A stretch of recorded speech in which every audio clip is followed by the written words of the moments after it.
Well, I'm just excited. Give God a hand clap of praise. Amen. I'm just excited. I thank God for our internet audience. I thank God for our praise team, our rock in a weary land. Isn't that a blessing? Let's go high in the Lord. Are we ready to go high in the Lord? Yes. Amen.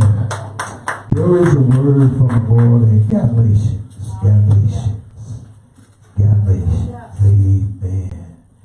Amen. Galatians. Take your time. Galatians. There is a word in Galatians chapter 6. Galatians chapter 6. Amen. Amen. We welcome our guests on this morning. Amen. Give God a hand of praise. Amen.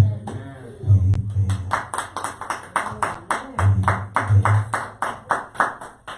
Galatians chapter 6. I'm just excited. Give me a moment and pray with me for a minute. We're going to get this going. Amen. Galatians chapter 6. Once you have it, say I have it. Amen. All right. This will be from the New King James Version on today. Amen. And it says in verse 17. Verse 17, Galatians chapter 6. It says, from now on, let no one trouble me, for I bear in my body the marks of the Lord Jesus Christ.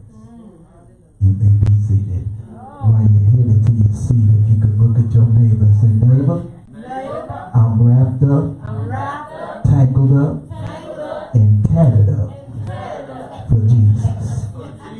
Look at your other neighbor and say, neighbor, I'm wrapped up, tangled up, and tatted up for Jesus. Yes, Lord.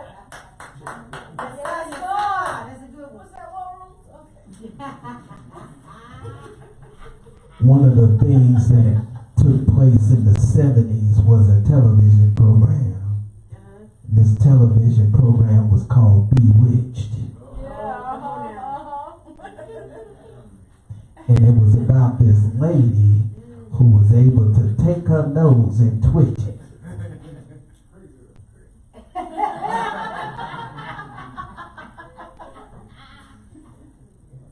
And one of the things that she was able to do was bewitch the things that was taking place in the world.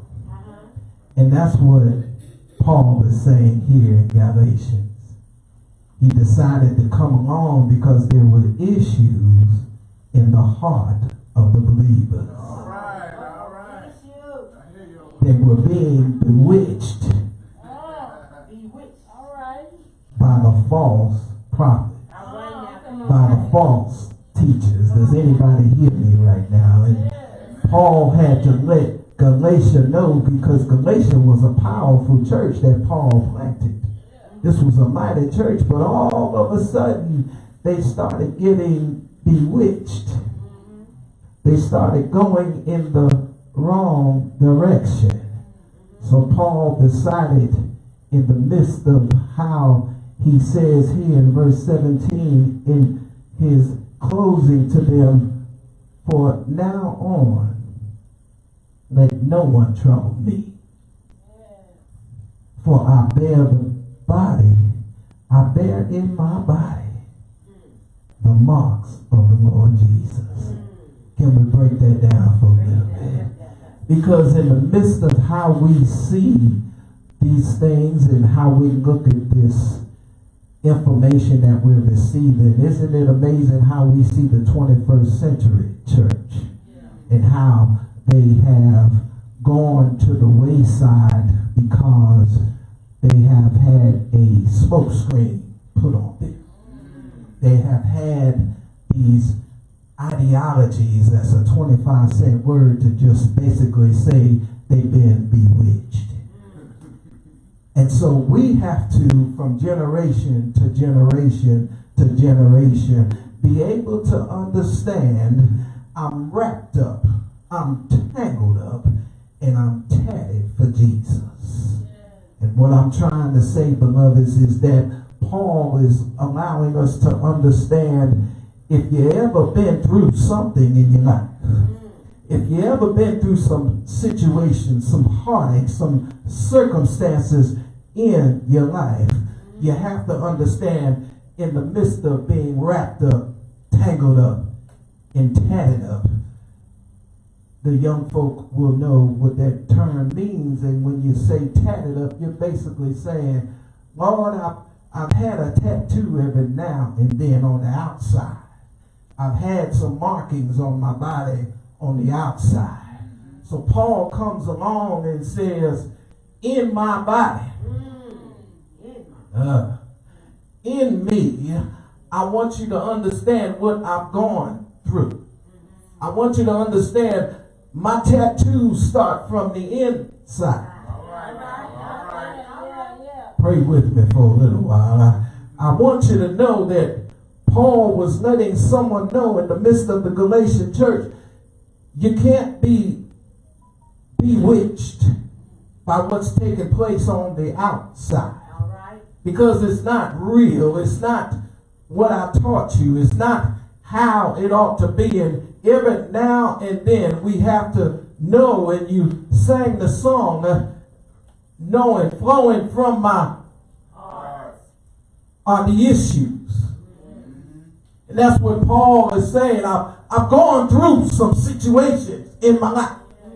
I've been wrapped up in something other than Jesus. I held the coat that you stoned Stephen with. I know it ain't always been what I thought it was, but now I know what God has done for me. Yes. I know where I've been in life. So I'm wrapped up in his goodness. I'm wrapped up.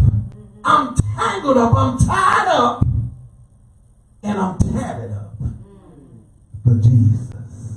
Can I go a little further? God allows us to understand you shall not make, we understand this of these cuttings and carvings, but this is God in the Old Testament. This is God telling us in Leviticus 19 about how, why? Because God was kind of just, can I say it like I mean it? He was pissed off at his people.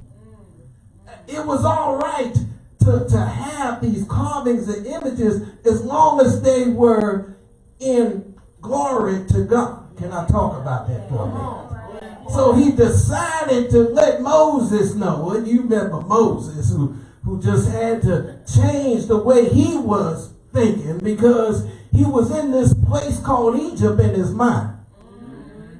And every now and then when you are in this place of bondage, when you're in this place that takes you away from Jesus, you get wrapped up in the wrong things. You get tangled up in the testimony of others that don't know Jesus.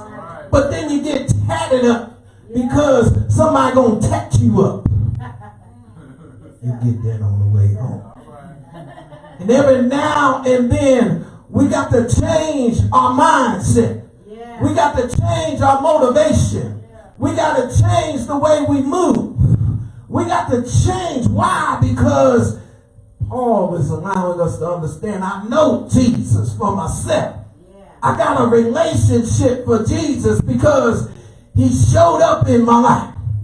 Have you had him show up in your life? Have you ever, I'm talking to some real folk on today. Maybe there's someone out there on the internet that just finally found out, had it not been for Jesus in my life, Lord, I could have turned around. But thank God I turned around for Jesus. I thank God I placed my feet on solid ground because he turned me around. I know I used to turn around for myself. I know I used to go out and tell my testimony about how bad I was. But thank God, he showed up. He showed up at Galatians. He showed up letting them know, hey, this ain't the way to go. I need to let you know in the midst of who I am now. I know y'all turned away from me when Bartimaeus brought you over here, when they brought me over there to the apostles. Y'all were afraid of me.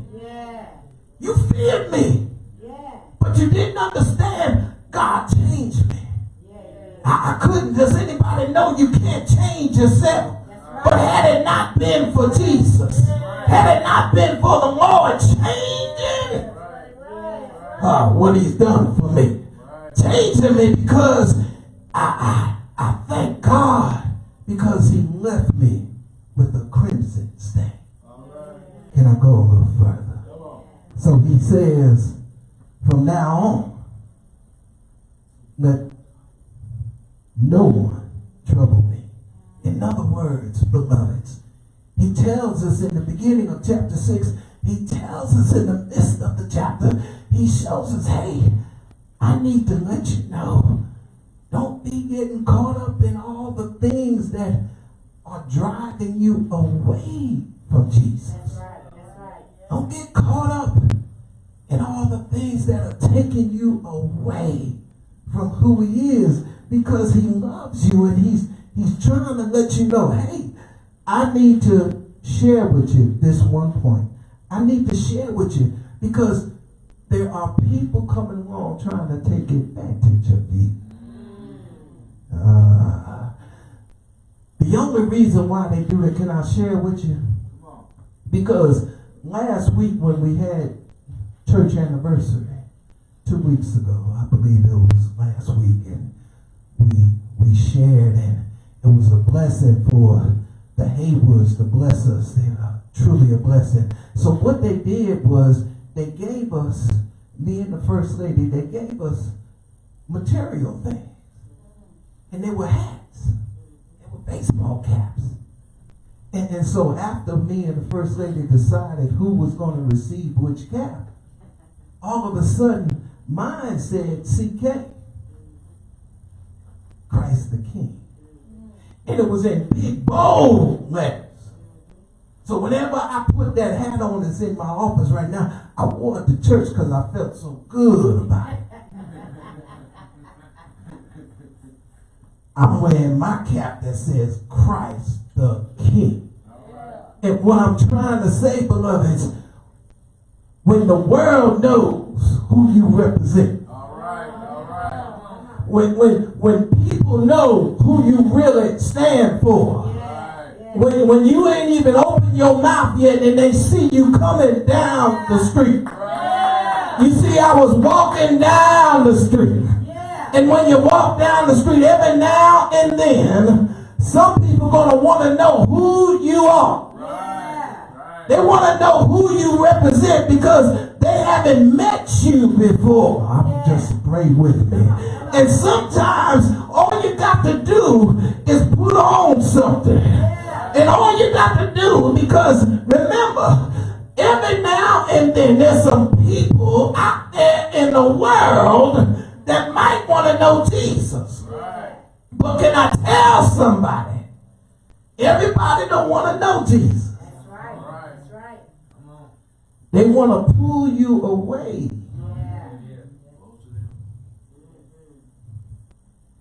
And so we got to be, as the scripture says, we got to come boldly to the throne of grace, seeking mercy. We got to be able to stand on the bloodstained banner. We got to lift up. He said, if I be lifted up, I'll draw. We can't lift up ourselves, beloved. We can't lift up who we are and what we boast in. But thank God we have the blessings not only of Abraham, but we have the blessings of the kingdom. And what I'm trying to say, beloved, it's all right to be like Moses and have two people on your side to lift up my arm because you know we're on the battlefield of the Lord. And so it's time to understand who you wrapped up for, who you tangled up with, who you tatted up for. Because every now and then, beloveds, no matter what it looks like, the devil gonna swiftly come and sift you like wheat. But can I tell you, God is still in control. God will still tell the devil, look, he did it in Job. And see, he allowed Satan to come up every now and then to heaven. Y'all with me? I know all of y'all done read the oldest book in the Bible. Come on now. So God, in the midst of him casting down him, he said it was like lightning. He said in Luke chapter 10 verse 18, he said, Jesus said this, I was there when his name changed. I was there when he was Lucifer and now he's Satan. Y'all know the difference. Y'all look it up for yourself. Lucifer means one thing. Satan means, He said, I was there. And every now and then, because God got him. Thank God for Calvary. Thank God for what Jesus did on the cross. Thank God. We thank God we have this Bible because this Bible is a love affair. So many times we get caught up in good and evil, good and bad, but yet and still we don't understand his love. We got our own love. He gave us that love. Why? Because we human. We don't have a choice. Yeah, we know, some of us know, let me take that back. Some of us know we are spirit. We are spirit first. But God gives us the ability to have free will. So let your senses have its way. But when you become a Christian, yeah, you got some boundaries. You got some borders.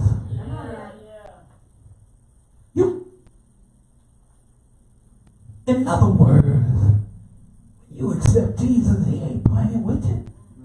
He'll still go on and send Satan on your way. Watch this. Satan, come here. You tried my brother Job.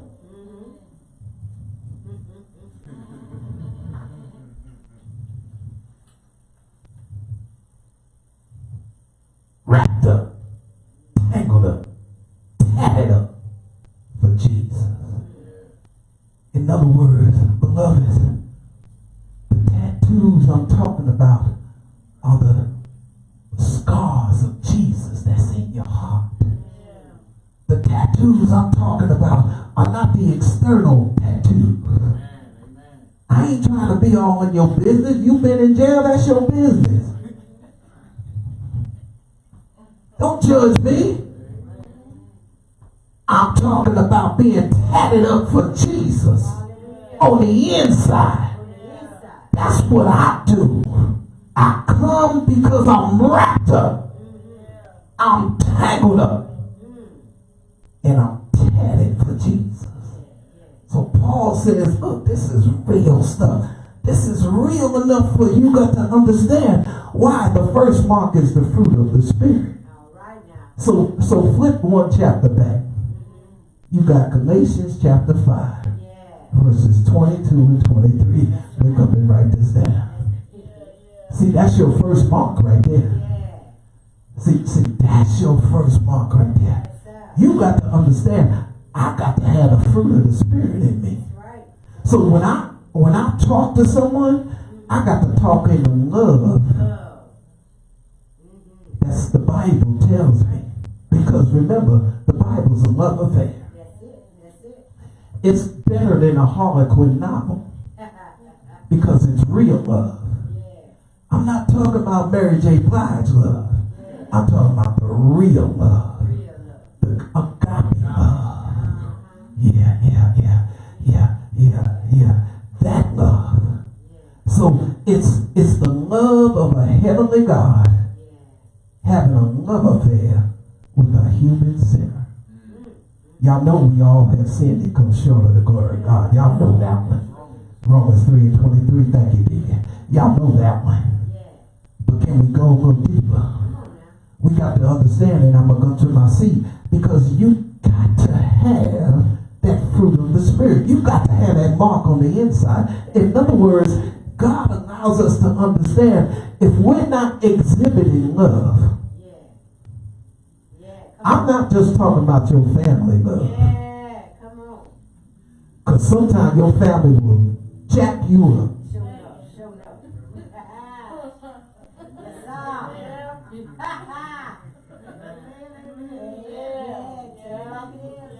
I'm waiting for everybody to say amen. Amen. You see, my family is the kingdom of God. You'll find that in Scripture. See, that's why Jesus told in the first miracle, y'all know where I'm going, the wedding feast. He said, woman, it ain't my time. He was talking to his biological mother, the one that birthed him. See, that's the love that Jesus was sharing with the Father. Not this love horizontally. I'm talking about a vertical. That's real love. See, you got to be like Jacob's ladder, ascend and descend. You got to understand the angels of heaven will call out his name because he's such a loving God. Can I go a little further? So in the midst of that, we notice Paul says, I bear in my body. That's why I got this text. It's closer to the actual the written word in my body, not on my body.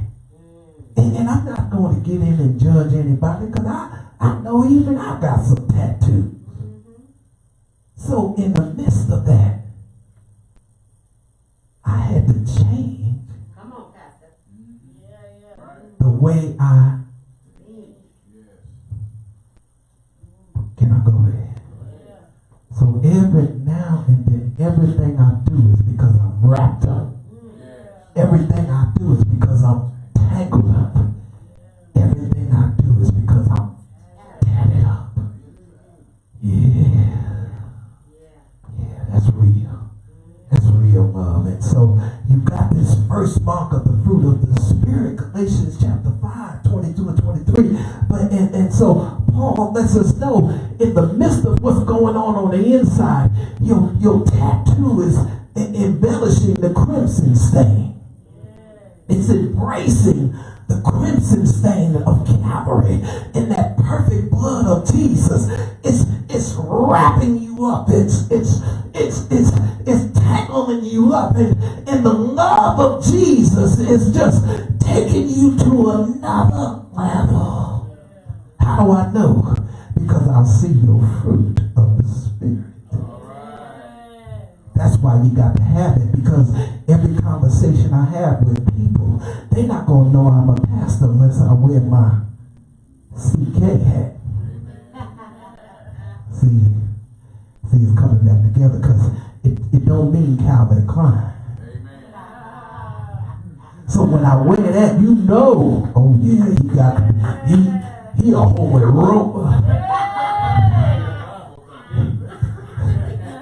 Don't judge me.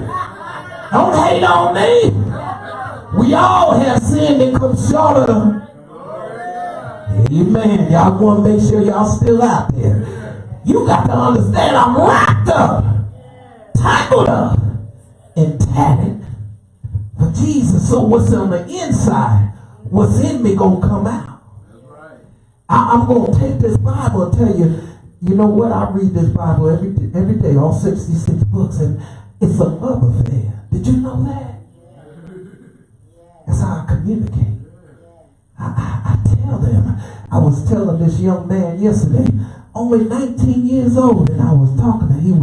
He was up in my house, and so I had him eventually pray the Lord's Prayer.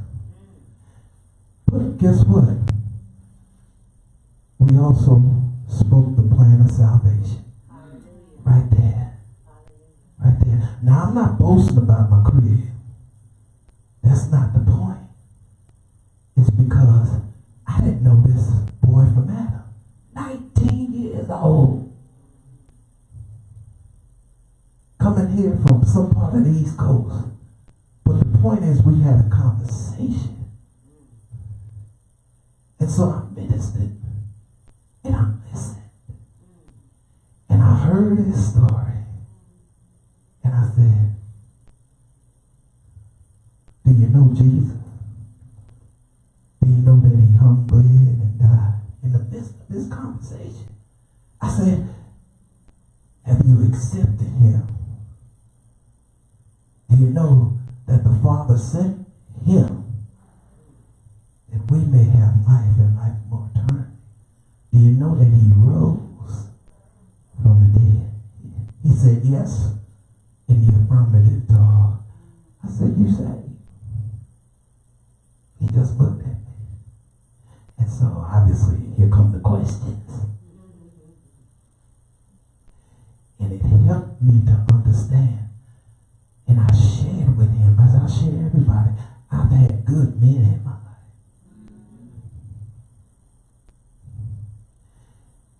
And I told him, you would never look at me any different if I hadn't told you all the scars that was on the inside of me. If I told you all the operations I had, those are my scars. Those are my battle wounds. And so it looks like I'm a normal person, but actually I'm a bionic man.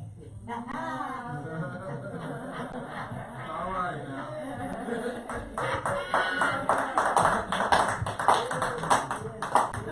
I figured y'all would like that one. But most of y'all that's been here for, I know that's true. I got parts in me. I can't walk through the air. Y'all pray for me, amen. I ain't left the script. I'm still right there. So it was a blessing because he enjoyed the conversation. 19 years old. And I said, man, if I'd have caught you earlier. Man, if I'd have caught you earlier. And I said, you know what? I only told you part of my story, but it's not about me. And this is what I told him. I want you to learn and know who you are. Hallelujah. Hallelujah.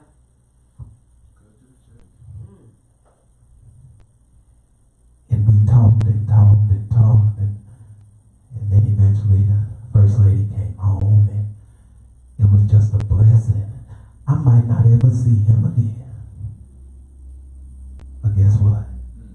He understood I was wrapped up, tangled up, and tatted up for Jesus. And I told him, I said, I might not ever see you again. I might run into you at a gas station. Who knows? But you might be able to say, you know what? I remember you when I was just 19 years old. And what you did spoke into my. And see, when Paul spoke into their spirit, that's what I'm trying to tell somebody today. I'm showing you the fruit. You got to have the same fruit. Speak those things that be not as though they were.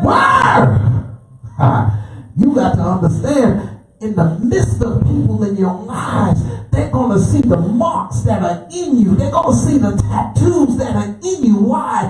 Because outwardly, you'll start showing the spirit of generosity, not the spirit of greed.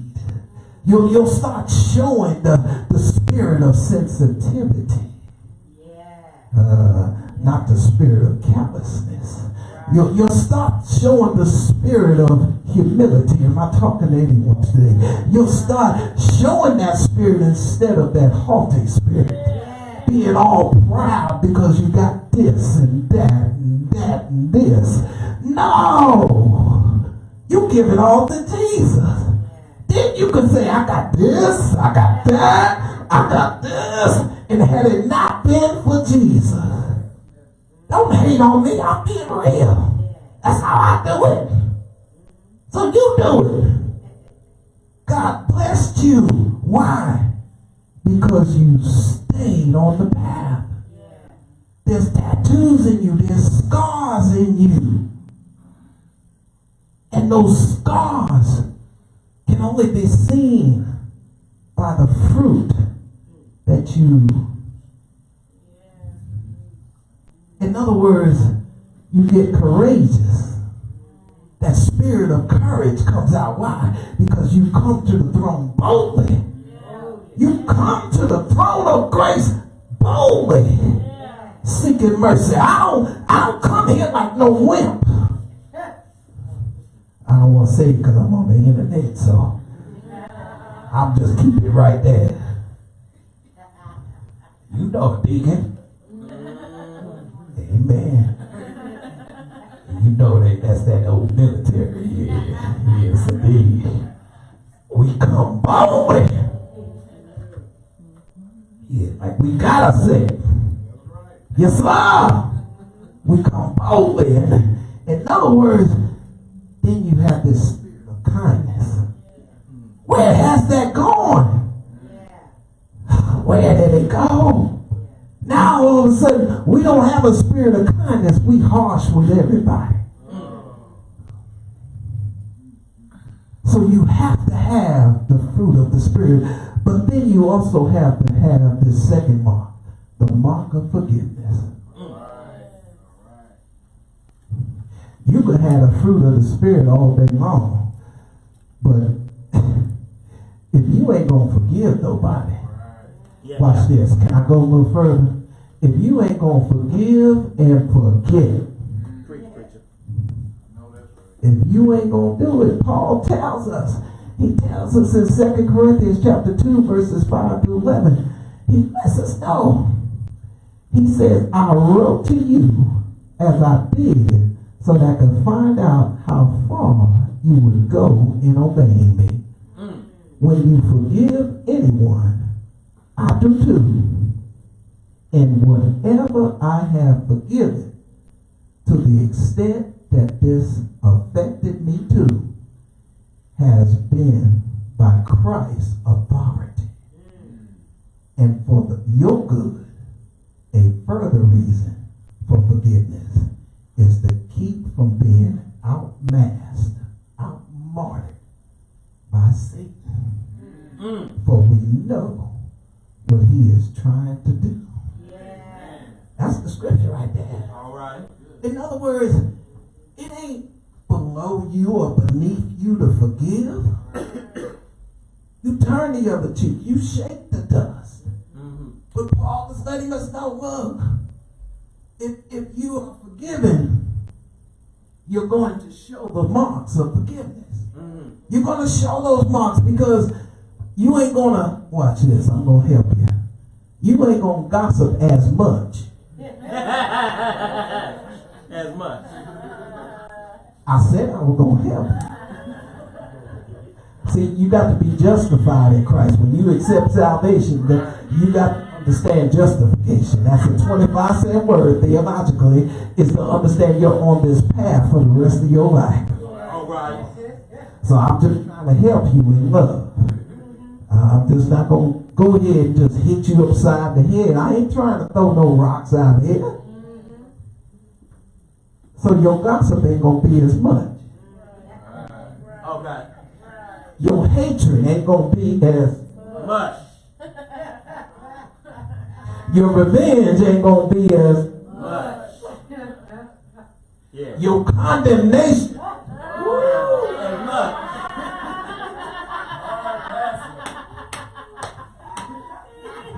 Preach, preacher. Can I preach? Preach, preacher. Preach. I'm almost finished. It ain't gonna be as much. this is tough. Your spite As much. ain't gonna be as much. But finally, beloved, your resentment.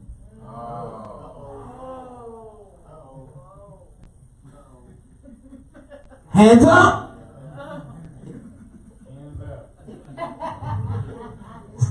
See, the law will try to get you. The Pharisees.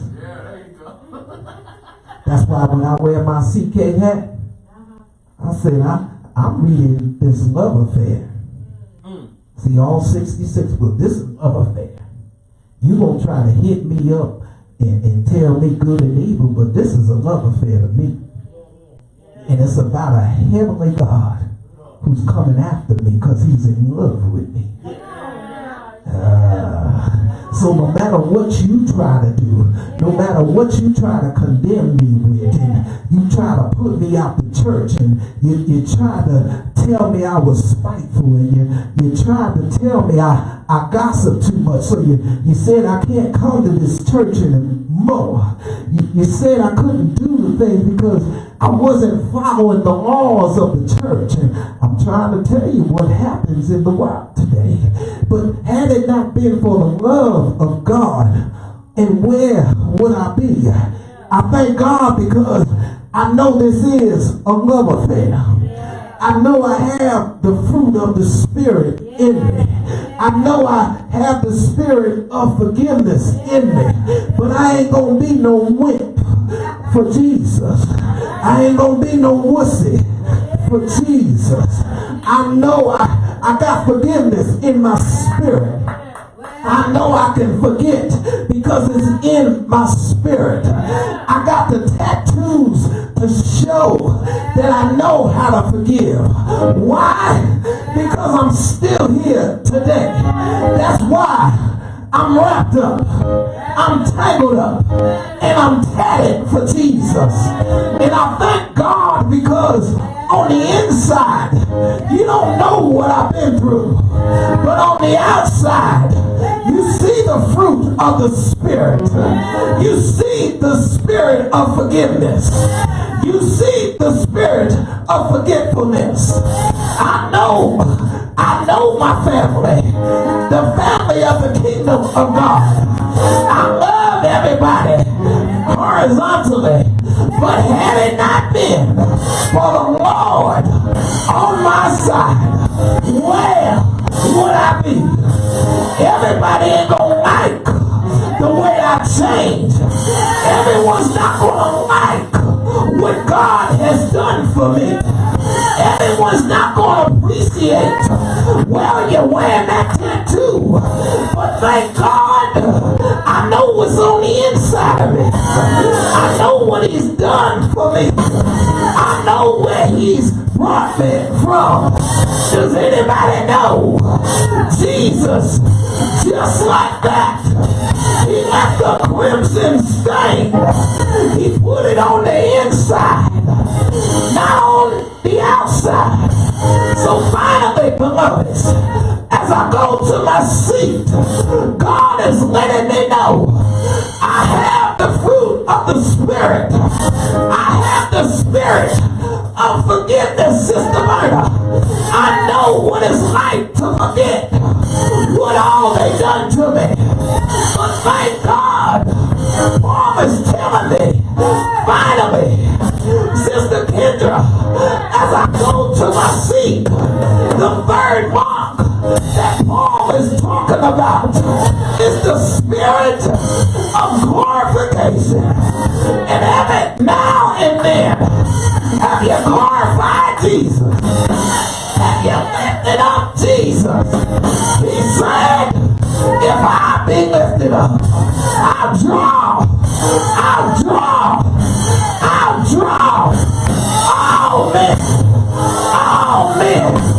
All men. Have I got a witness unto me?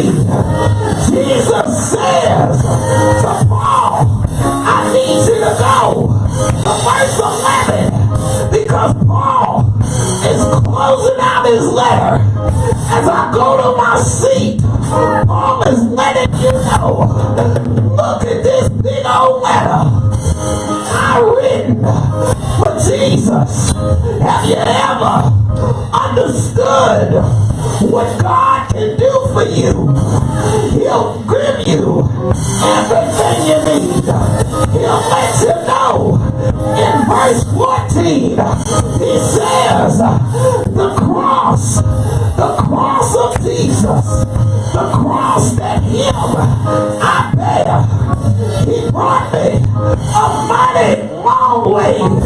He allowed me to understand. Paul is speaking.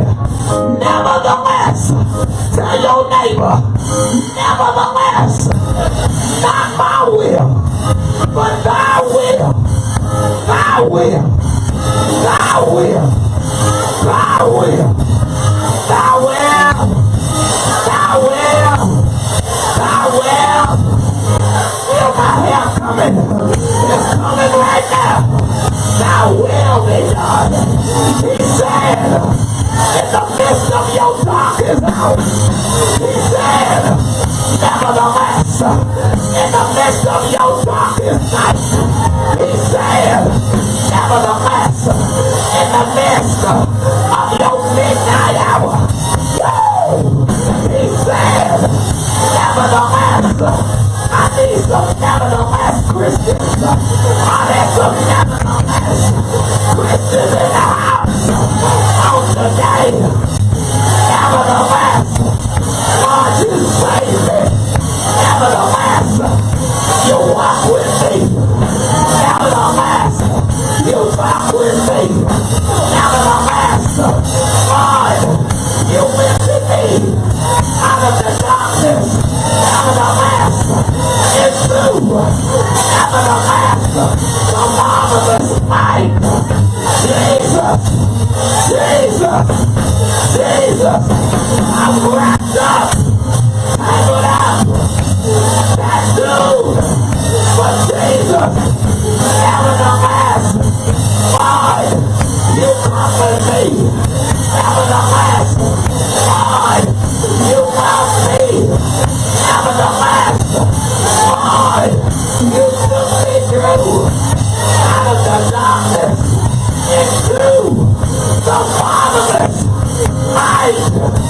Jesus, no one took your life. You laid it down. Nevertheless, you're out. You're out. You're out. You're out. You're out. So there's I out. You're out.